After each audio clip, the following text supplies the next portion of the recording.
आज की वीडियो में हम chapter 2 general principle of drafting and relevant substantive rule को समझेंगे। Hey everyone, this is Gaurav. Welcome to Granth education. सबसे पहले हम समझेंगे ड्राफ्टिंग क्या होता है। ड्राफ्टिंग वैसे कोई न्यू टर्म नहीं है।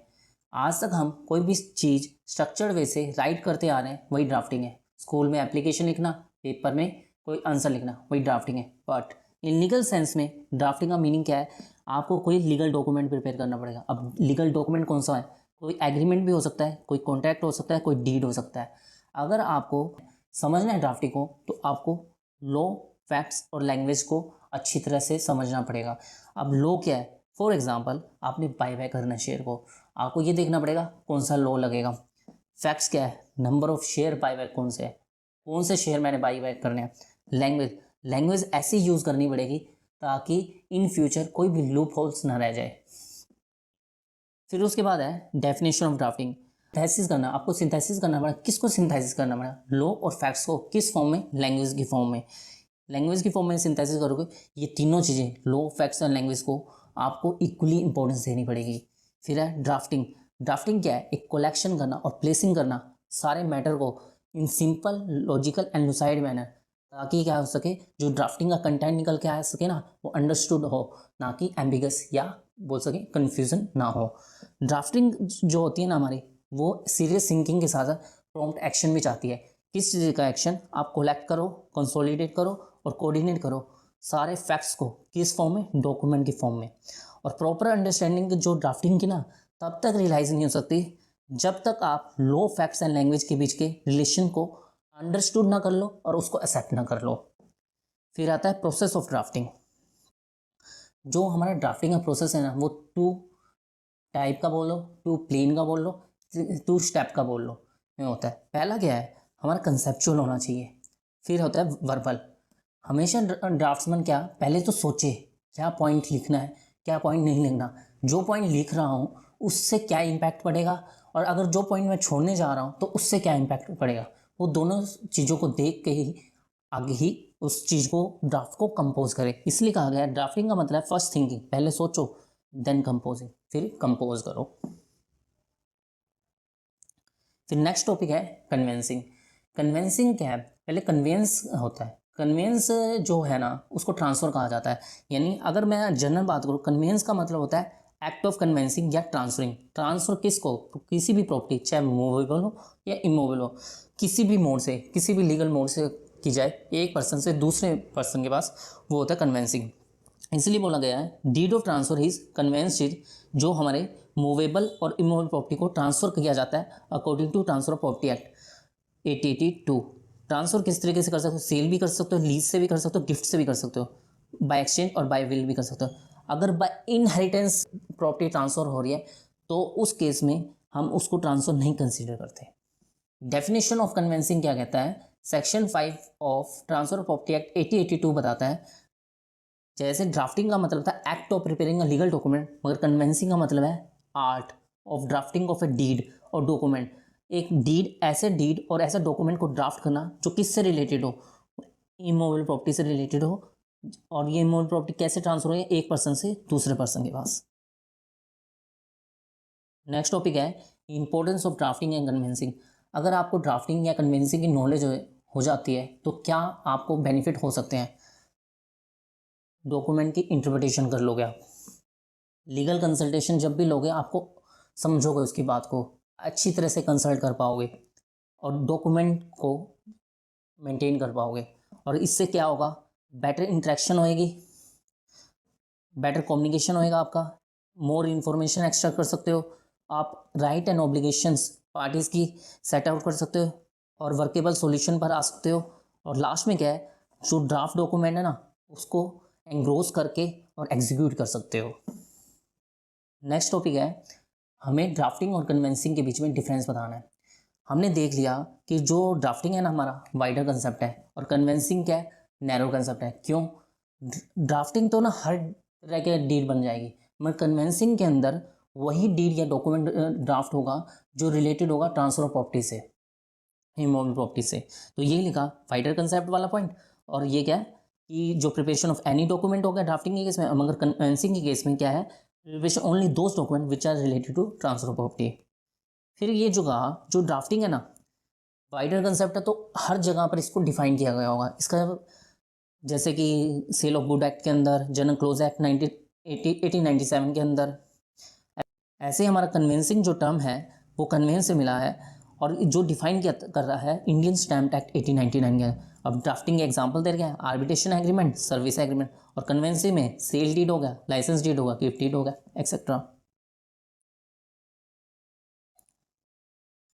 नेक्स्ट टॉपिक में हम समझेंगे कन्वेंसिंग और कॉन्ट्रैक्ट के बीच में क्या डिफरेंस। कन्वेंसिंग तो हमें अभी समझ के आए हैं कि transfer of property of immovable property से हो तो वो कन्वेंसिंग कहा जाता है। और कॉन्ट्रैक्ट क्या है? कॉन्ट्रैक्ट क्या होता है? अगर कोई एग्रीमेंट एनफोर्सेबल बाय लॉ हो उसको हम कॉन्ट्रैक्ट कहते हैं। कन्वेंसिंग गवर्न होता है ट्रांसफर ऑफ प्रॉपर्टी एक्ट 1882 से, और कॉन्ट्रैक्ट गवर्न होता है इंडियन कॉन्ट्रैक्ट एक्ट 1872 से। कॉन्ट्रैक्ट में रेसिप्रोकल प्रॉमिस होता है, दोनों पार्टी बाउंड होती है परफॉर्म करने, मगर कन्वेंसिंग के केस में नहीं होता, बस टाइटल ही ट्रांसफर कर दिया जाता है।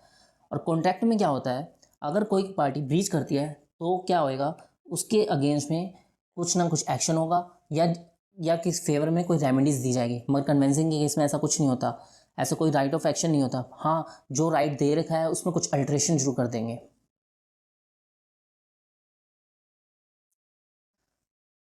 नेक्स्ट टॉपिक में हम समझेंगे कौन कौन से रूल्स हमें फॉलो करने पड़ते हैं डॉक्यूमेंट को ड्राफ्ट करते वक्त। पहले फॉलो रूल्स।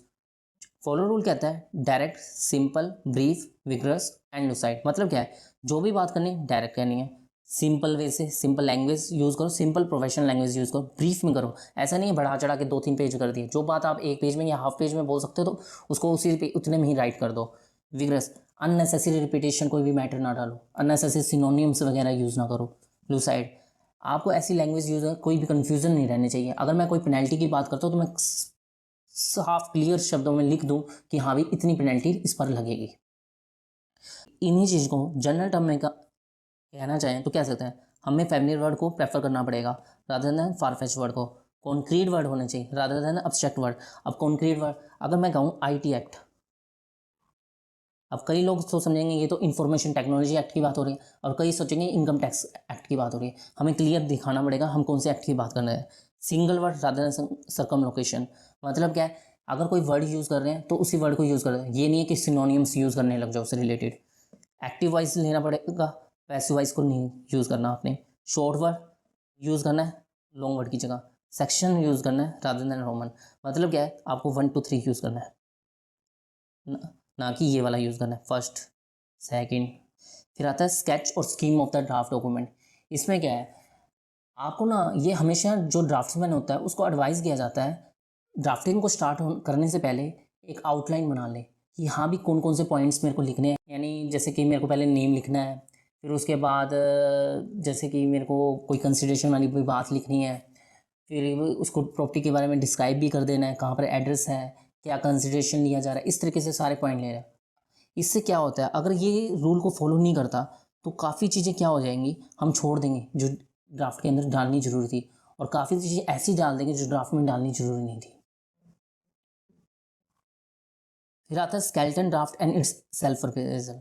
ये after the general scheme of the draft document के बाद ही आता है। इसमें क्या होता है, जो हमने पॉइंट ऊपर निकाले थे कि नाम निकला है, तो नाम पार्टी का क्या है पूरा, एड्रेस क्या है, कंसिडरेशन कितना मिला, अगर कोई एडवांस में दिया गया वो कितना है, वो सारे ब्रीफ में पॉइंट नोट करने हैं जो हम ड्राफ्ट के अंदर इंक्लूड करना चाहते हैं। फिर है special attention to be given to certain document. हमें कुछ ऐसे डॉक्यूमेंट जिसमें transfer of immovable property involve है उसमें एक्स्ट्रा केयर दिखानी पड़ेगी।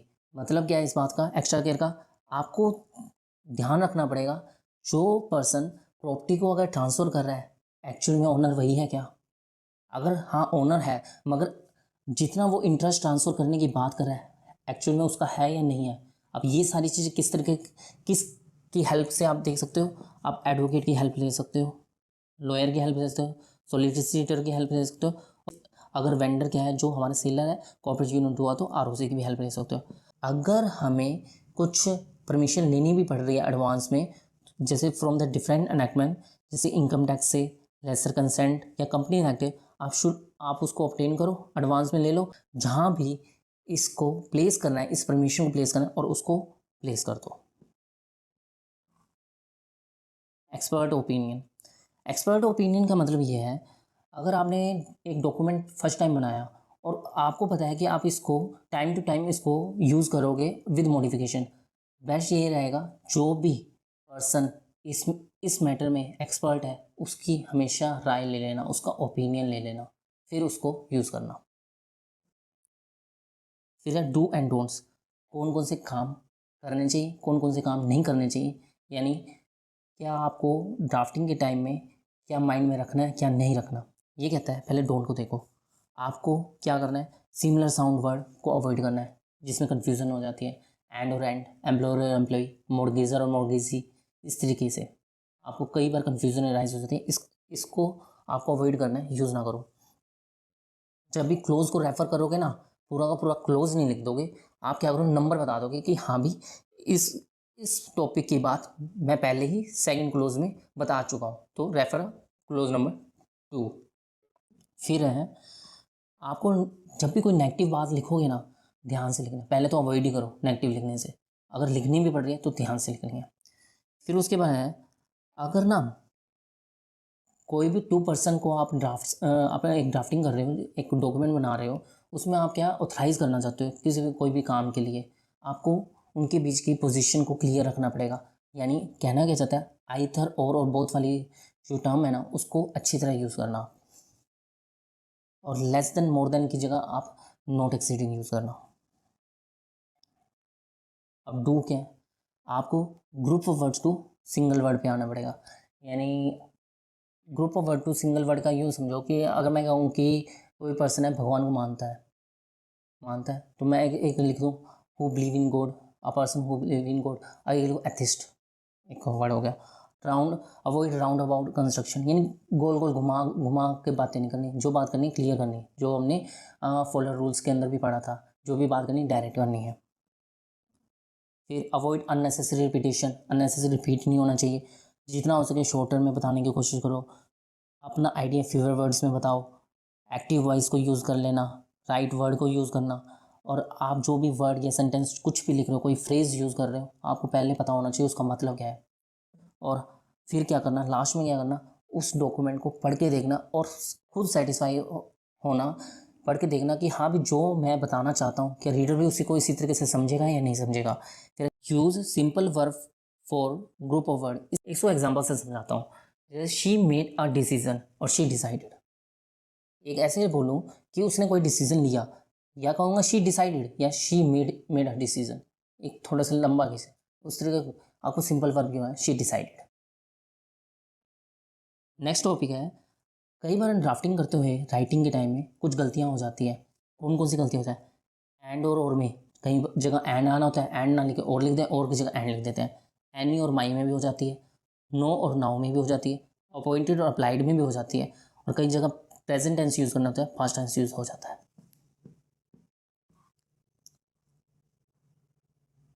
अब बेसिक कंपोनेंट ऑफ डीड, इसमें हम समझेंगे डॉक्यूमेंट क्या होता है। डॉक्यूमेंट कुछ एक पेपर होता है या कोई मटेरियल जिस पर कुछ हम इंफॉर्मेशन देते हैं, किसी चीज़ का एविडेंस देते हैं, प्रूफ देते हैं। एग्जांपल है मिनट्स ऑफ मीटिंग। डॉक्यूमेंट को ही डिफाइन किया गया है section 31 close 18 of general close act 1897 के अंदर। उसमें बताएगा कोई भी मैटर जो रिटन है, एक्सप्रेस्ड है या डिस्क्राइब्ड है किसी भी सब्सटेंस के ऊपर, चाहे उसके ऊपर लेटर लिखा हुआ है, चाहे फिगर से लिखा हुआ है, कोई मार्क लिखा है, जिसका मकसद क्या था, उस जो इन्फॉर्मेशन को रिकॉर्ड करने का। एग्जाम्पल जैसे मैप हो गया, फोटोग्राफ हो गया, कोई पेंटिंग होगी, कोई इंस्क्रिप्शन हो गया। फिर आता है नेक्स्ट टॉपिक आता है इंस्ट्रूमेंट। इंस्ट्रूमेंट को इंडियन स्टाम्प एक्ट 1899 के अंदर डिफाइन किया गया है।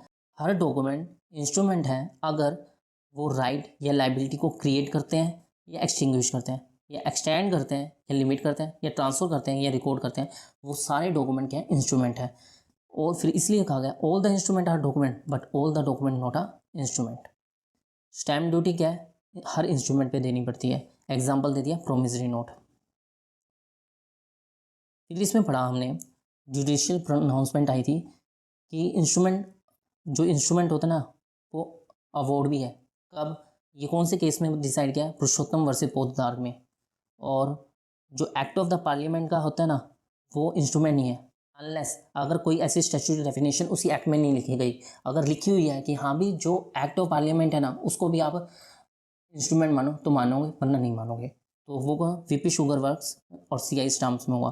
और विल को भी इंस्ट्रूमेंट कहा गया है बिशुन वर्सेस सूरजमुखी के केस में। डिक्री को भी इंस्ट्रूमेंट कहा गया है सावित्री बाई वर्सेस राधा कृष्णन में। अगर कोई भी ऑर्डर कॉन्स्टिट्यूशनल अथॉरिटी के द्वारा लिया जाता है उसको भी इंस्ट्रूमेंट बोला गया है। वो केस कौन सा है? Mohan Chaudhary versus chief commissioner का। फिर है डीड। डीड की वैसे कोई स्पेसिफिक डेफिनेशन नहीं है, ये केवल क्या है, एक डॉक्यूमेंट है, इंस्ट्रूमेंट है, मगर वो क्या होता है, राइटिंग में होना चाहिए डीड, साइन होना चाहिए, बियरिंग अ लीगल सील और डिलीवर्ड होना चाहिए, तो उसको डीड कह देंगे। इसलिए बोलेगा all deed are the document but all document not a deed. ऐसी सारे की सारी डीड इंस्ट्रूमेंट तो है बट सारे के सारे इंस्ट्रूमेंट डीड नहीं है। डीड हमेशा ना प्रेजेंट ग्रांट की बात करता है। अगर डीड बना रहे हो फ्यूचर के लिए, वो उसमें डीड नहीं बनेगी, उस टाइम क्या बनेगा, एग्रीमेंट बनेगा। तो एग्जाम्पल देते, गिफ्ट डीड हो गया, फैमिली सेटलमेंट डीड हो गया। फिर आता है types of deed. Types of deed में आता है गुड डीड। गुड डीड क्या होती है? जो गुड टाइटल को ट्रांसफर करे, ना कि बस देखने में ही सही बनी हुई है, ऐसा नहीं, जो ट्रांसफर करना है उसी को ट्रांसफर करे। गुड एंड सफिशिएंट डीड क्या होता है? वो मार्केटेबल डीड होती है। इसका मतलब क्या है कि आप कौन सा इंटरेस्ट ट्रांसफर कर रहे हो, क्या उसके बारे में पर्टिकुलर हर चीज़ की डिटेल लिखी होनी चाहिए। इंक्लूसिव डीड क्या होती है? एक डीड को परफॉर्म करने के लिए जो जो कंडीशन, टर्म एंड कंडीशन, जो बाउंड्री चाहिए वो लिखी हुई है, तो उसको इंक्लूसिव डीड कहा जाता है। लेटेंट डीड क्या होती है? अगर किसी डीड को एक स्ट्रॉन्ग मैन बॉक्स के अंदर 20 साल या 20 साल से ज़्यादा के लिए रख दिया जाए, उसको लेटेंट डीड कहते हैं। और लॉफुल डीड क्या होती है? जो लॉफुल टाइटल को कन्वे करती है। और प्रिटेंडेड डीड क्या होती है? जो प्राइमा फेसिया वैलिड होती है। मतलब क्या है? फॉर एग्जाम्पल मैंने कहा कि मैं आपको ये प्लॉट दे रहा हूँ अब, और इसके अंदर एक ट्री है, इसके अंदर, इसका मतलब मैंने क्या कहा है कि मैं आपको ये ट्री भी दे रहा हूँ, प्राइमा फेसिया वैलिड है। फिर आता है वॉलेंटरी डीड। जब वैल्यूएबल कंसिडरेशन इन्वॉल्व नहीं होता किसी डीड के अंदर, तब उसे वॉलेंटरी डीड कहते हैं। वॉलेंटरी डीड वो होती है जिसके अंदर एग्रीमेंट ऑफ वारंटी होता है। फिर आता है स्पेशल वारंटी डीड। इसमें पहली लाइन लिख दी, कोई स्पेशल वारंटी डीड वैसे नाम की कोई चीज़ नहीं होती, सारी जनरल वारंटी डीड ही होती हैं। बट इसमें क्या अलग होता है, इसको एग्जाम्पल से समझते पहले। जैसे कि मोबाइल फ़ोन परचेज़ कर लिया, मोबाइल फ़ोन परचेज़ कर लिया, अब मैंने कह दिया कि इसकी 1 साल की गारंटी वारंटी है, बट कंडीशन डाल देता हूँ अगर ये लिक्विडेट डैमेज नहीं होता अंदर से तब तक। अगर उससे पहले ख़राब हो जाता है, लिक्विडेट डैमेज नहीं है, वैसे ख़राब हो तो चेंज हो जाएगा, ये रिपेयर होना को रिपेयर कर दूंगा। अगर ये लिक्विड, अगर इसके अंदर पानी चला गया, लिक्विडेट डैमेज होगा, तो उस केस में ये ठीक नहीं होगा, इसमें वारंटी क्या हो जाएगा, नहीं मिलेगी। इसी स्पेशल वारंटी डीड होती है, यही कहा गया, have the general warranty deed only but warranty title only those claiming by grantor convey the describe land in self. Describe land in self वही कंडीशन की बात कर रहा है कि लिक्विडेट डैमेज नहीं होना चाहिए। फिर इंपॉर्टेंट टर्म्स हैं डीड के अंदर, एक होता है डीड पूल। डीड पूल क्या है? अगर 2 या 2 से ज़्यादा पार्टीज किसी डीड में इन्वॉल्व है और जितनी पार्टीज में पर्सन इन्वॉल्व है उतने ही आपने कॉपीज़ बना दी है, तो उसको डीड पूल कहते हैं। और डीड पोल क्या होता है? पार्टी क्या है, इसने एक ही पर्सन ने ही डीड बनाई है। एग्जाम्पल क्या ले लो आप, अपना वो हो गया प्रोमिसरी नोट हो गया, पावर ऑफ अटर्नी हो गया। फिर है डीड एस्क्रो। अगर कोई डीड है, बस एक ही पार्टी ने अभी तक साइन किया है, नेक्स्ट पार्टी के पास डिलीवर ही नहीं करा और उसने साइन ही नहीं करा, तब तक ये डीड एस्क्रो है। जैसे ही वो लास्ट पार्टी साइन कर देगी ना, वैसे ही ये डीड एस्क्रो से डीड बन जाएगी। फिर है इंडेंचर। अब इंडेंचर क्या है? इंडेंचर भी एक तरह की डीडी है जिसमें 2 या 2 से ज़्यादा पार्टीज इन्वॉल्व है। इसमें क्या होता है, ये ना जो डीड होती है ना, आपको डुप्लीकेट लिखनी होती है, यानी कोई भी जो मैटर आपने ऊपर लिख दिया, डीड बना दी, सेम मैटर इस ऐसे लिख दिया, फिर आपने इसका 2 पार्ट्स कट कर लिया। अब ये क्यों कर रहे हो? ताकि इसका ना फोर्जरी ना कर सके कोई भी। फिर आता है साइरोग्राफम। अब साइरोग्राफम भी इंडेंचर की तरह होता है, बट इसमें क्या होता है, साइरोग्राफम वर्ड लिखा होता है और इसको जग लाइन में कट कर लेते हैं। और ये भी रीज़न यही है कि इसको, इसकी फ्रोजरी कोई फ्रॉड ना कर सके इसको लेके, ये लिखा हुआ है। Another another type of indenture, chirographum word written between 2 और more copies, paper was cut in jag line through this word and this was done. क्यों कर रहे हैं? सेफ गार्ड लेने के लिए, किसे, फ्रॉड एंड सब्स्टिट्यूशन से और डुप्लीकेट वन से।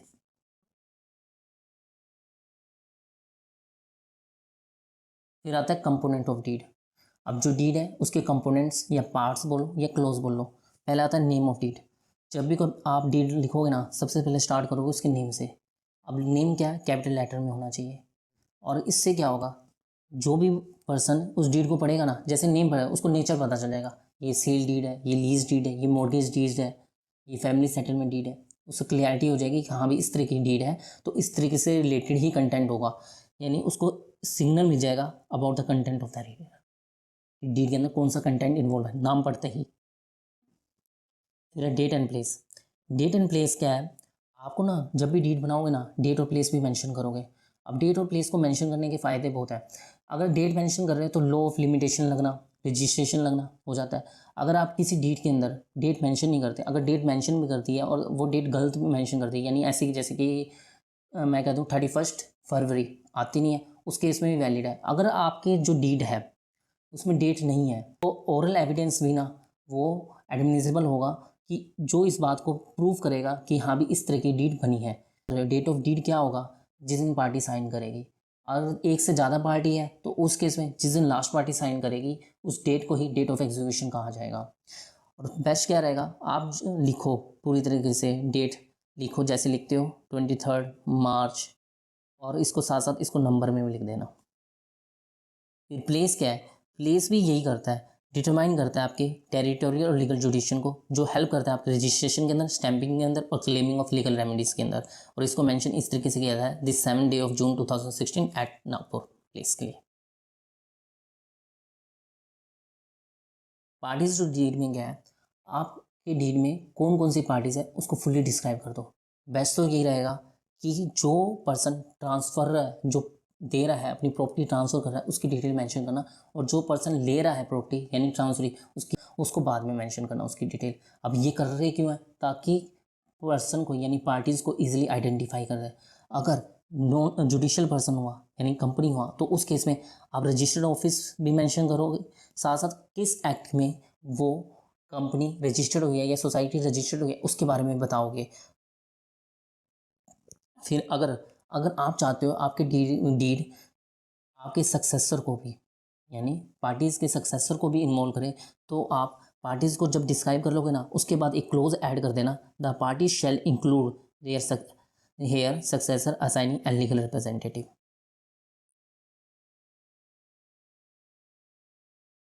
फिर आता है रिसाइटल पार्ट। रिसाइटल में क्या है, आप एक शॉर्ट समरी देते हो या ब्रीफ हिस्ट्री बताते हो, motive of making of the deed बताते हो। ये स्टार्ट जो होता है ना रिसाइटल, वेर ऐसे स्टार्ट होता है। अगर रिसाइटल जो है ना आपका एक से ज़्यादा है, तो या तो वेयर एज लिखो फर्स्ट में, फिर एंड वेयर एज, फिर एंड वेयर एज लिख के बातें लिखते रहो।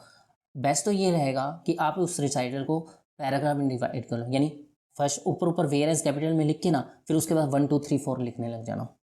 फिर उसके बाद ये कहा गया, जो रिसाइटल को ना आपको ना ये नहीं बड़ी सावधानी से लिखना पड़ता है।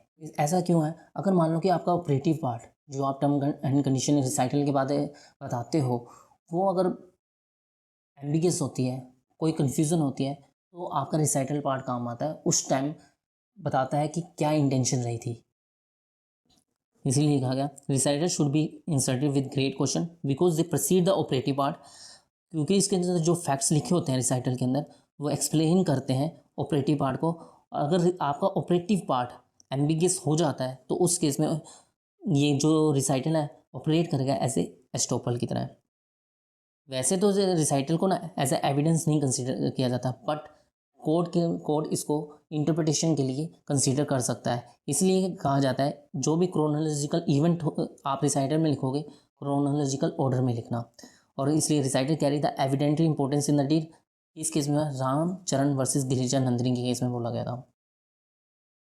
जो रिसाइटल है उसके दो टाइप है, एक होता है नरेटिव रिसाइटल, दूसरा होता है इंट्रोडक्टरी रिसाइटल।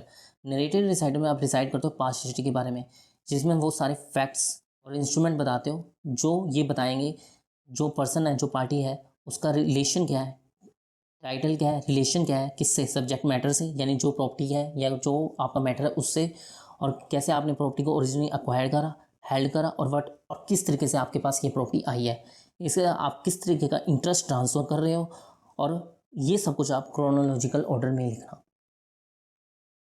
फिर आता है इंट्रोडक्टरी रिसाइटल। ये जो इंट्रोडक्टरी रिसाइटल होता है नरेटिव रिसाइटल के बाद ही लिखा जाता है। ये इसके अंदर इंट्रोडक्टरी रिसाइटल स्टेट करता है, मोटिव या इंटेंशन बताता है इस डीड को करने के लिए। और ऐसा ये जो इंट्रोडक्टरी रिसाइटल क्यों लिख रहे हैं, ताकि हम वो इवेंट इस डीड के अंदर डाल सकें जो बताए कि relating to change of the hand in the property हो।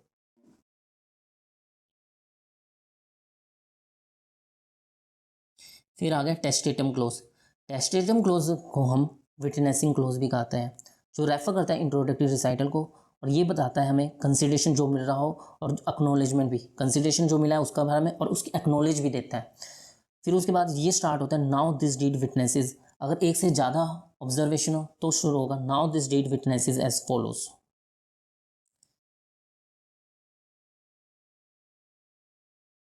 नेक्स्ट है हैवेंडम।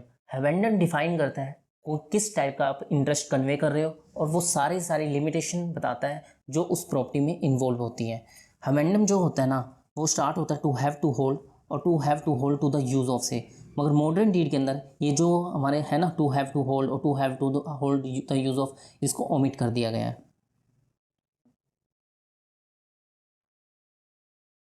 फिर एक्सेप्शन एंड रिजर्वेशन क्लोज।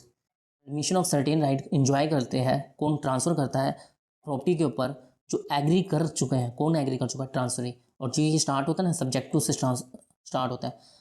इसमें क्या गया है, जो भी एक्सेप्शन और रिजर्वेशन है ना आपको क्लियरली स्टेट करनी पड़ेगी। आपको ये ध्यान करना पड़ेगा वो अनसर्टेन नहीं होना चाहिए, रिपग्नेंट नहीं होना चाहिए, ना ही कि कंट्रेरी होना चाहिए। किससे, जो इस डीड के अंदर जो लॉ एप्लीकेबल हो रहा है उसके कंट्रेरी नहीं होना चाहिए। बल्कि ये बोला जाता है जहाँ पर भी एक्सेप्शन और रिजर्वेशन की बात कर रहे हो ना वहाँ दोनों पार्टीज़ के साइन करवा लो। इससे क्या क्लियर इंडिकेट होगा कि दोनों पार्टीज़ ने दोनों ये बात को समझ लिया है और कंसेंट दे दी है। कॉन्वेनेंट एंड अंडरटेकिंग, इसमें क्या है, हर डीड क्या करती है टर्म एंड कंडीशन को इन्वॉल्व करती है जो पार्टीज़ को बाइंड करेगी। आपको जो कॉन्वेनेंट होती है ना, जो कंडीशन होती है वो एक्सप्रेस भी हो सकती है, इम्प्लाइड भी हो सकती है। ये ज़रूरी नहीं है वो सारी की सारी कंडीशन को आपको मेंशन करना पड़े जो इम्प्लाइड बाय लॉ हो, बट जरूरी कब हो जाता है, अगर वो इम्प्लाइड बाय लॉ नहीं होती तो उस कंडीशन को जरूर मेंशन करो। फॉर एग्जांपल, अब लीज पे प्रॉपर्टी ले ली तो जिसने लेसी है उसके पास राइट होता है उसको सबलेट करने का। अगर लेसर क्या करे, एक कंडीशन डाल दे कि आप इसको सबलेट नहीं करोगे तो वो सबलेट नहीं कर सकता। अगर अकॉर्डिंग टू लॉ देखा जाए तो वो कर सकता है, मगर आपने कंडीशन डाल दी, ये कह दिया ना वेरिएंस हो गया, इसलिए कंडीशन डाल दी कि आप सबलेट नहीं कर सकते। इस तरीके का पॉइंट है। और कॉन्वेनेंट क्या होता है, अंडरटेकिंग भी इंक्लूड करता है। और जो ये स्टार्ट होता है ना, ये the parties aforesaid hereto hereby mutually agree with each other as follows. फिर आता है कंसिडरेशन। कंसिडरेशन, कोई भी डीड बनाओगे ना अगर उसमें कंसिडरेशन इन्वॉल्व है उसको मेंशन जरूर करना। अब जरूर करने से फ़ायदा क्या होगा, स्टैम्प ड्यूटी को असरटेन करा जा सकता है। अगर आप कंसिडरेशन मेंशन नहीं करते, ना करो, इनवैलिड नहीं होगा, बट स्टैम्प ड्यूटी असरटेन नहीं करेगा यानी अनस्टैम्प रह जाएगा। अनस्टैम्प रह जाएगा तो पेनल्टी अट्रैक्ट हो जाएगी। रिसिप्ट, जो कंसिडरेशन मिला है उसको एक्नॉलेज किया जाता है कि हाँ भी मिल चुका है, इसके द्वारा ट्रांसफर के द्वारा जिसके पास पैसा आया वो एक्नॉलेज करता है। फिर आता है रिडेंडम। रिडेंडम क्या है, एक पेक्युलर क्लोज होता है जिसमें रिजर्वेशन, एक्सेप्शन एंड रिजर्वेशन की बातें की गई है। ये जो क्लोज है ना स्टार्ट होता है रेंडरिंग और पेइंग में। अगर लीज डीड के अंदर देखो ना, इसमें क्या है, जो टाइम है कब कितना अमाउंट देना है और कब देना है वो लिखा होता है। फिर ऑपरेटिव क्लोज, जो ऑपरेटिव वर्ड होता है ना वो वेरी कर देता है ट्रांजेक्शन टू ट्रांजेक्शन में। फॉर एग्जांपल, जैसे कि अगर कोई मॉर्गेज कर रहे हैं हम तो हम लिखेंगे transfer by way of simple mortgage, ऐसे लिख देते हैं। मगर अगर कोई एग्जैक्ट इंटरेस्ट हमें कोई ट्रांसफ़र करना है उसके लिए हमें पार्सल के बाद क्या होगा, हेमेंडम ऐड करके हम डिटेल देते हैं। हमें बता था ना हेमेंडम में क्या, हम कौन सा इंटरेस्ट ट्रांसफ़र कर रहे हैं, कौन सी लिमिटेशन है प्रॉपर्टी में इन्वॉल्व, वो सारी चीज़ें बताते हैं। फिर है description of property. Description of property में रजिस्ट्रेशन एक्ट के अकॉर्डिंग क्या कहता है, रजिस्ट्रेशन आप ना पूरी प्रॉपर्टी को डिस्क्राइब कर दो। इससे बेनिफिट क्या होगा, हम प्रॉपर्टी को लोकेट कर सकते हैं गवर्नमेंट रिकॉर्ड के अंदर और ये जान सकते हैं इस प्रॉपर्टी के ऊपर कोई भी लोन वगैरह या कोई भी ऐसा इश्यू तो नहीं है वो जाने। अगर आपका जो डिस्क्रिप्शन है शॉर्ट है तो क्या करो, जो डीड बना रहे हो ना उसी के अंदर इन्वॉल्व कर दो। अगर आपका डिस्क्रिप्शन बहुत बड़ा है तो एक सेपरेट या एक शेड्यूल अनेक्स कर दो साथ में। फिर है पार्सल क्लोज। ये भी मैथोलॉजिकल डिस्क्राइब ही करना होता है प्रॉपर्टी के अंदर, और ये जब स्टार्ट होता है ना क्लोज, और फिर उसके बाद डिस्क्राइब कर देते हो, और ये सब कुछ डिपेंड करता है किस टाइप की प्रॉपर्टी आप ट्रांसफ़र कर रहे हो। और इसमें जो ये कहा गया है कि अगर नॉन टेस्टामेंट्री डॉक्यूमेंट मैप और प्लान ले रखा है, मगर वो तब भी एक्सेप्ट नहीं होगा जब तक उसके साथ कोई भी ट्रू कॉपी यानी रजिस्ट्री नहीं होती। इस क्लोज में क्या होता है, एक्चुअली कुछ भी पहले क्या होता था, कोई भी चीज़ ट्रांसफ़र करते थे ना, उस प्रॉपर्टी के बारे में डिस्क्राइब करने लग जाते थे। जैसे कोई लैंड ट्रांसफ़र कर रहे हैं तो उससे कहते हैं कि ईजमेंट के बारे में बताने लग जाते थे। अगर इसके ट्रांसफ़र करने के बाद कोई भी प्रॉफिट होता है यानी ज़मीन से कुछ निकलता है, उसके बारे में बताने लग जाते हैं। कोई हाउस देते थे तो उसमें लॉक की बल्ब वगैरह एक्सप्लेन बिल्कुल करने लग जाते थे। इससे क्या होता था, जो हमारा जो डॉक्यूमेंट बनता था ना वो बहुत बड़ा बन जाता था। मगर सेक्शन 8 इंट्रोड्यूस हुआ ट्रांसफर प्रॉपर्टी एक्ट 1882 के अंदर। उसमें कहा कि अगर कोई अलग ही बात कही गई है ना जो बतानी ज़रूरी है, उसको उसको लिखो और बाकी सारी चीज़ों को छोड़ दो। इससे क्या होगा, डॉक्यूमेंट हमारा छोटा बनेगा और प्रॉपर्टी जितनी जल्दी से जल्दी ट्रांसफ़र हो जाती है। फिर है टेस्टिमोनियल क्लोज। जो टेस्टिमोनियल क्लोज होता है ना, ये तो एसेंशियल पार्ट है। क्यों? ये हमें बताता है कि डीड यहाँ ख़त्म हो चुकी है, पार्टीज ने साइन कर दिया है, और ये जो स्टार्ट होता है इन विटनेस वेयरों से स्टार्ट होता है। फिर आता है सिग्नेचर एंड अटेस्टेशन क्लोज। अब सिग्नेचर एंड अटेस्टेशन क्लोज के बारे में क्या है, ये टेस्टिमोनियल क्लोज के बाद ही आता है। इसमें क्या होता है, जो एग्जीक्यूटेंट है, जो पार्टीज इन्वॉल्व है, वो साइन कर देती है, और विटनेस जो है अटैच कर देते हैं उसको, सिग्नेचर को। करने के लिए कितने विटनेस चाहिए? कम से कम 2 चाहिए, एटलीस्ट 2 विटनेस चाहिए। अगर एक से ज़्यादा पेज इन्वॉल्व है एक डॉक्यूमेंट एक डीड के अंदर, एक से ज़्यादा, तो हर पेज के ऊपर एग्जीक्यूटेंट साइन करेगा और विटनेस उसको अटैच करेगा, और अमीनो अटेस्टेंट की तरह करेगा। मतलब क्या है, विटनेस ये बताएगा कि मैंने देखा है कि मेरे आगे ही एग्जीक्यूटेंट ने साइन किया है। फिर है अनेक्शल एंड शेड्यूल। अगर यहाँ अनेक्शल शेड्यूल देना जरूरी है और आपने नहीं दिया तो डीड इनकम्प्लीट है। अब उसमें अनेक्शल एंड शेड्यूल में क्या होगा, आप सारे बताओगे कि म्यूनसिपल क्या है, स्ट्रीट क्या है, डिस्ट्रिक्ट क्या है, प्लॉट नंबर क्या है। इससे क्या बेनिफिट है? इससे ये बेनिफिट होगा, जो प्रॉपर्टी हम प्रपोज कर रहे हैं यानी ट्रांसफ़र कर रहे हैं उसको इजीली लोकेट किया जा सकता है। फिर आए endorsement and supplement deed. Endorsement और सप्लीमेंट डीड क्या होती है? सिंपल है, चेक होता है, चेक के पीछे हम साइन कर देते हैं, और जिसको ट्रांसफ़र करना था उसके बारे में लिख देते हैं कि इसको इसके अकाउंट में चले जाए। ये एंडोर्समेंट ही है, यही लिखा है। एंडोर्स का मतलब है राइट ऑन द बैक या फेस ऑफ द डॉक्यूमेंट जब भी जरूरी है, related to content of the document. जो एंडोर्समेंट टर्म है वो किससे आया है? वो नेगोशिएबल डॉक्यूमेंट से आया है, जैसे कि चेक से, बिल ऑफ एक्सचेंज से। एंडोर्समेंट हेल्प करता है हमारा कोई नया फैक्ट्स डालने में डॉक्यूमेंट के अंदर। और ये स्टार्ट क्या, एंडोर्समेंट स्टार्ट कैसे है? The parties to the within the written deed hereby agrees as follows. बस ये लिख के जो भी एंडोर्समेंट, जो न्यू फैक्ट्स डालने हैं, 1 या 2 जो भी डालें डाल दो। फिर आता है सप्लीमेंट डीड। सप्लीमेंट डीड क्या होती है? एक सेपरेट डॉक्यूमेंट ही बनता है। हमें पता है कि एंडोर्समेंट में क्या है, थोड़े बहुत फैक्ट्स डालने हैं, 1-2 फैक्ट्स डालने हैं तो हम डाल देते हैं, चाहे उसके बैक में लिख दें चाहे उसके फ्रंट पे लिख दें, ऐसे लिख देते हैं। मगर हमारा जो अगर कंटेंट या फैक्ट्स इतने ज़्यादा ही हैं जिसके लिए हमें अलग से ही डॉक्यूमेंट बनाना पड़ेगा, उसको सप्लीमेंट डीड कहते हैं। तो इसलिए कहा सप्लीमेंट डीड क्या है, एक तरह का डॉक्यूमेंट होता है जो एंटर किया जाता है। डॉक्यूमेंट के अंदर पार्टीज कौन सी होगी और कौन से सब्जेक्ट पे होगी, जिस पर पहले से ही डॉक्यूमेंट एग्जिस्टिंग है, ऑपरेटिव है। और ऐसा क्यों करें? For adding a new facts. अब उसके बाद ये लिखा कि अगर कोई भी डीड एंड डॉक्यूमेंट में कुछ भी फैक्ट्स डालना जरूरी है तो उसको एंडोर्समेंट से या सप्लीमेंट से कर सकते हैं। एंडोर्समेंट कब जरूरी होगा? जब शॉर्ट राइटिंग काफ़ी है। अगर शॉर्ट लिखना है तो एंडोर्समेंट कर लो, उसी डॉक्यूमेंट पे एग्जिस्टिंग डॉक्यूमेंट के अंदर ही लिख दो। अगर शॉर्ट राइटिंग सफिशिएंट नहीं है तो उस केस में सेपरेट डॉक्यूमेंट, न्यू डॉक्यूमेंट बनाओ और उसको सप्लीमेंट डीड लिख दो। ये लिखा हुआ है। अब एग्जांपल से समझाएगा इसी बात को। अगर कोई लैसी है ट्रांसफ़र करना चाहता है अपने राइट को तो एंडोर्समेंट से चल जाएगा। अगर वो इस लीज डीड में कुछ भी टर्म एंड कंडीशन में को चेंज करता है, फिर कुछ करना चाहता है, उस टर्म एंड कंडीशन को चेंज कर किया है उसने, उसको इफेक्टिव करने के लिए हमें एक सेपरेट डीड एग्जीक्यूट करनी पड़ेगी। जो एंडोर्समेंट और सप्लीमेंट डीड है ना, स्टैम्प्ड होएगी according to nature of the transaction.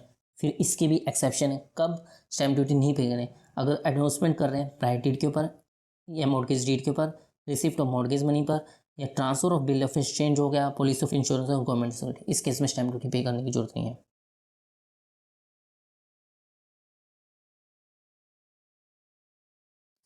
फिर आता है एंग्रोसमेंट एंड स्टाम्पिंग ऑफ डीड। जैसे ही ड्राफ्ट डॉक्यूमेंट बना लिया ना, उसको अप्रूव करवाने की जरूरत है। जैसे अगर पार्टीज अप्रूव कर देगी, अगर कंपनी इन्वॉल्व है तो बोर्ड ऑफ डायरेक्टर, अगर उसके लिए कोई सेपरेट आपने कमेटी बना के तो वो उसको अप्रूव कर देगी। जैसे ही अप्रूव होगा उसको एंग्रोज कर देंगे, यानी कॉपी फेयर पे अपन लिख देंगे इसको। बट अगर कोई डॉक्यूमेंट है, उसको ड्राफ्ट किया प्लेन पेपर पे और उसको अप्रूव भी कर दिया, कोई भी उसमें चेंज करने की जरूरत नहीं पड़ी, अब हम उसको कलेक्टर ऑफ स्टाम्प के पास ले जा सकते हैं। वो क्या करेगा, उसके उस पेपर के फेस पर रिकॉर्ड कर देगा स्टैम्प ड्यूटी जितनी हमने पे करी है, और जो ये डॉक्यूमेंट है ना, रेडी फॉर एग्जीक्यूशन हो जाएगा। अगर कोई डॉक्यूमेंट प्रॉपर्ली स्टाम्प नहीं है, ना ही उसको एडमिट किया जाएगा एज ए एविडेंस, ना ही उसको रजिस्टर किया जाएगा विद रजिस्टर ऑफ एश्योरेंस के द्वारा। फिर है कुछ एक वर्ड्स हैं और फ्रेजेस हैं हमें जो यूज़ करने पड़ते हैं। अगर क्या कहना चाहे, अगर आपको जनरल वर्ड्स यूज़ करना है ना, तो आप रेफ़र कर सकते हो ऑर्डिनरी डिक्शनरी को उसके मीनिंग के लिए। अगर लीगल टर्म को यूज़ करें तो लीगल डिक्शनरी रेफ़र कर लो। ये क्या है, इस पॉइंट में बोला गया आपको ना हमेशा ना current meaning of the word he use करना है। अगर ज़रूरत पड़े तो आप उस केस को भी रेफ़र कर सकते हो जिस केस में इस वर्ड के ऊपर कोई बात की गई थी, कुछ डिसीजन लिए गए थे। अगर टेक्निकल वर्ड यूज़ करना है ना, आपको ना पहले तो उसका मीनिंग क्या है, उसका सेंस देखना पड़ेगा, उसका टेक्निकल यूज़ देखना पड़ेगा, फिर ही यूज़ करना। फिर आप ये बात का ध्यान रखना कि जो भी आप वर्ड या फ्रेज यूज़ कर रहे हो ना, इतना ध्यान से करना कि वो आपकी इंटेंशन को बताता है। जो पर्सन पढ़ेगा इस डीड को, आपकी इंटेंशन को समझेगा, किस इंटेंशन से आपने करा है, तो इसलिए वाइसली चूज़ करना। फिर कहता है सम टाइम क्या होता है, जो ड्राफ्ट्समैन है ना, वो जो लीगली रिकॉग्नाइज जो पर्सन होते हैं ना, एमिनेंट लीगल प्रैक्टिशनर्स होते हैं, उनके काम को भी रेफ़र कर सकता है। क्यों? इंटरप्रिटेशन करने के लिए स्टैट्यूट की। नेक्स्ट है लीगल इम्प्लीकेशन एंड रिक्वायरमेंट। ये कहता है कोई भी डॉक्यूमेंट आप रीड करते हो ना, आपको ना इंटरप्रिटेशन रूल को पढ़ने की ज़रूरत नहीं है, उसको यूज़ करने की भी ज़रूरत नहीं है। अगर पढ़ने से हर बात क्लियर हो रही है तो, अगर नहीं हो रही तो इंटरप्रिटेशन रूल्स लगेंगे। अब किस तरीके की प्रॉब्लम हो सकती है, अगर मान लो कि हमें जो हमारा डीड है इतना सही नहीं बना हुआ, तो किस केस में हमें इंटरप्रिटेशन रूल्स यूज़ करने पड़ेंगे। पहला पॉइंट लिखा, अगर डीड पढ़ने से डबल एंड डाउटफुल मीनिंग आ रहा है, और इससे क्या होगा, डबल एंड डाउटफुल से एम्बिगिटी प्रिवेल होगी, और इससे क्या होगा, डिफ़िकल्ट टू इंटरप्रेट की होगा, इंटरप्रिटेशन डिफ़िकल्ट होगा। अगर डिफ़िकल्ट टू इंटरप्रिटेशन हो रहा है तो उसकी इम्प्लीमेंटेशन भी डिफ़िकल्ट हो जाएगी, इम्प्लीमेंटेशन डिफ़िकल्ट होगी। इससे क्या होगा, मिस रिप्रेजेंटेशन फैक्ट्स होगा, रॉन्गफुल जजमेंट होगी। इससे क्या होगा, लिटिगेशन इंक्रीज हो जाएगी, टाइम मनी ह्यूमन रिसोर्सेज का होगा, और इससे लास्ट में क्या होगा, इनोसेंट पर्सन को हार्म होगा। फिर important concern related to interpretation. अभी तक रूल की बात कर रहे थे, कौन से रूल्स इंटरप्रिटेशन में है। कहते हैं जी दो तरह के डॉक्यूमेंट होते हैं, इनफॉर्मल और फॉर्मल। इनफॉर्मल में ना आप रूल क्या कहोगे, रीजनेबल एक्सपेक्टेशन। मतलब क्या है, जो ड्राफ्ट्समैन इसको लिख रहा है, राइट कर रहा है, डीड को लिख रहा है, उसकी इंटेंशन को समझना पड़ेगा। अगर उसकी इंटेंशन आपको क्लियर नहीं हुई ना, तो जो ये हमारा जो डॉक्यूमेंट है वो कन्फ्यूज़न एम्बिगेस्ट हो जाएगा। ठीक है, ये लिखा गया इनफॉर्मल एग्रीमेंट के लिए जो रूल अप्लाई होगा, रीजनेबल एक्सपेक्टेशन लगेगा, और एग्रीमेंट को इस तरीके से इंटरप्रेट करना पड़ेगा, किस सेंस में इंटरप्रेट करना, जो party who use the word in question, जिसने इसको ड्राफ्ट किया है, उसकी क्या एक्सपेक्ट करता था कि रीडर इस तरीके से पढ़े उस सेंस में। अगर इंटेंशन उसकी क्लियर नहीं हो रही तो कन्फ्यूज़न प्रिवेल होगा, और अदर पार्टी उस तरीके से इंटरप्रेट नहीं कर सकेगी जिस तरीके से जो ड्राफ्ट्समैन चाहता था। फिर है फॉर्मल एग्रीमेंट। फॉर्मल एग्रीमेंट में क्या है कि फॉर्मल हो रिटर्न हो, उसके लिए रूल क्या लगाया है, उसने कहा क्लियर और अनएम्बिगियस वर्ड प्रिवेल करेंगे। अगर पढ़ने से क्लियर हो रहा है और हमें सब समझ आ रहा है तो उस केस में हाइपोथेटिकल कंसिडरेशन आप इन्वॉल्व नहीं करोगे, कुछ भी बात सपोज नहीं करोगे। अगर मान लो कि अनसर्टेनिटी फिर भी है तो सराउंडिंग देखोगे, सर्कमस्टांसेस देखोगे, किस वजह से इसने इस डीड के अंदर ये कंटेंट या पॉइंट डाला है, तो तब उस केस में देखो। अगर प्रीलिमिनरी एंड फाइनल कॉन्ट्रैक्ट, अगर कोई डिफरेंस है प्रीलिमिनरी और फाइनल कॉन्ट्रैक्ट में तो फाइनल कॉन्ट्रैक्ट प्रिवेल करेगा। और ग्रामेटिकल इंटरप्रिटेशन वैसे जरूरत नहीं है, ऐसे नहीं कि हाँ भाई इधर ग्रामर की मिस्टेक है, ये इसको छोड़ दो, इसको कंसीडर ना करना। फिर है लैंग्वेज, कोई भी दो डॉक्यूमेंट है ना, अगर वो आइडेंटिकल नहीं है तो ये ना सोचो कि इसको सेम तरीके से इंटरप्रेट होगा, आइडेंटिकल होंगे तभी सेम तरीके से इंटरप्रेट किया जा सकता है। एडिशन, अगर कुछ भी ऐड करते हो आप, कुछ भी हैंड रिटन फॉर्म में या किसी तरीके से भी, उस केस में क्या होगा, वो हैंड रिटन प्रिवेल करेगा। और कोई अल्ट्रेशन कर दी without the consent of other party और उस अदर पार्टी के ऊपर लाइबिलिटी अराइज हो जाती है, तो उस केस में ये डीड ना इनवैलिड हो जाएगी विद प्रोस्पेक्टिव इफेक्ट से, जिस टाइम से आपने ये अमेंडमेंट करी थी, अल्ट्रेशन करी थी। अगर मेन क्लोज आपका क्लियर है, अगर मेन क्लोज क्लियर और ऐसी कोई भी कंटीजेंसी, ऐसी कोई भी बात लिखी हुई है प्रोविज़न के अंदर, तो वो प्रिवेल नहीं करेगी अगर मेन क्लोज ही क्लियर है तो। फिर ये कहता है कि ना, अगर किसी पर्टिकुलर लोकेलिटी के अंदर कुछ वर्ड्स होते हैं, आप उसको भी डीड में इन्वॉल्व कर सकते हो, उसको उसी तरीके से इंटरप्रेट किया जाएगा जिस तरीके से सिर्फ वो वर्ड उस पर्टिकुलर लोकेशन में चलते हैं। और सारे के सारे जो डीड एंड डॉक्यूमेंट ना टर्म्स एंड कंडीशन को लेकर, अगर अगर टर्म एंड कंडीशन में कुछ भी कन्फ्यूज़न होती है तो आप रिसाइडर पार्ट की तरफ देख सकते हो। फिर आ गया general principle of drafting and convincing. इसमें क्या है, जो ड्राफ्ट्समैन है ना, वहाँ उसकी ड्यूटी है कि वो इंटेंशन को समझे कि पार्टीज़ की इंटेंशन क्या है और उसको कहाँ तक वो लॉ को कॉन्ट्रावेंट किए बिना ले जा सकता है, इस बात को देखे। और जो ड्राफ्टमैन है ना, वो ये भी देखेगा कि जो पार्टी आई है वो कॉन्टैक्ट करने की कैपेसिटी में है या नहीं है। फिर उसके बाद सर्टेन करेगा कि पार्टीज़ का नाम क्या है, डिस्क्रिप्शन क्या है, एड्रेस क्या है, और ऑल अदर नेसेसरी डिटेल भी उससे ले लेगा जो डॉक्यूमेंट में उसको लगता है डालनी ज़रूरी है। उसके बाद क्या करेगा, वो एक आउटलाइन बनाएगा डॉक्यूमेंट में कौन कौन से पॉइंट डालने हैं उसके बारे में। वो वर्बोसिटी का ध्यान रखेगा, मतलब अननेसेसरी सिनोनियम्स को यूज़ नहीं करेगा, कोई अननेसेसरी मैटर को नहीं यूज़ करेगा। इससे क्या होता है, जो हमारा डॉक्यूमेंट होता है अनइंटेंजिबल और डिसएग्रीबल बन जाता है। और हमेशा पॉजिटिव स्टेटमेंट को यूज़ करेगा, नेगेटिव स्टेटमेंट को यूज़ नहीं करेगा। अगर एक पार्टी या दोनों की दोनों पार्टी कंपनी हुई तो उस केस में उसके ऑब्जेक्ट क्लोज को देखेगा कि इस कंपनी के पास पावर भी है इस कॉन्ट्रैक्ट को एग्जीक्यूट करने की।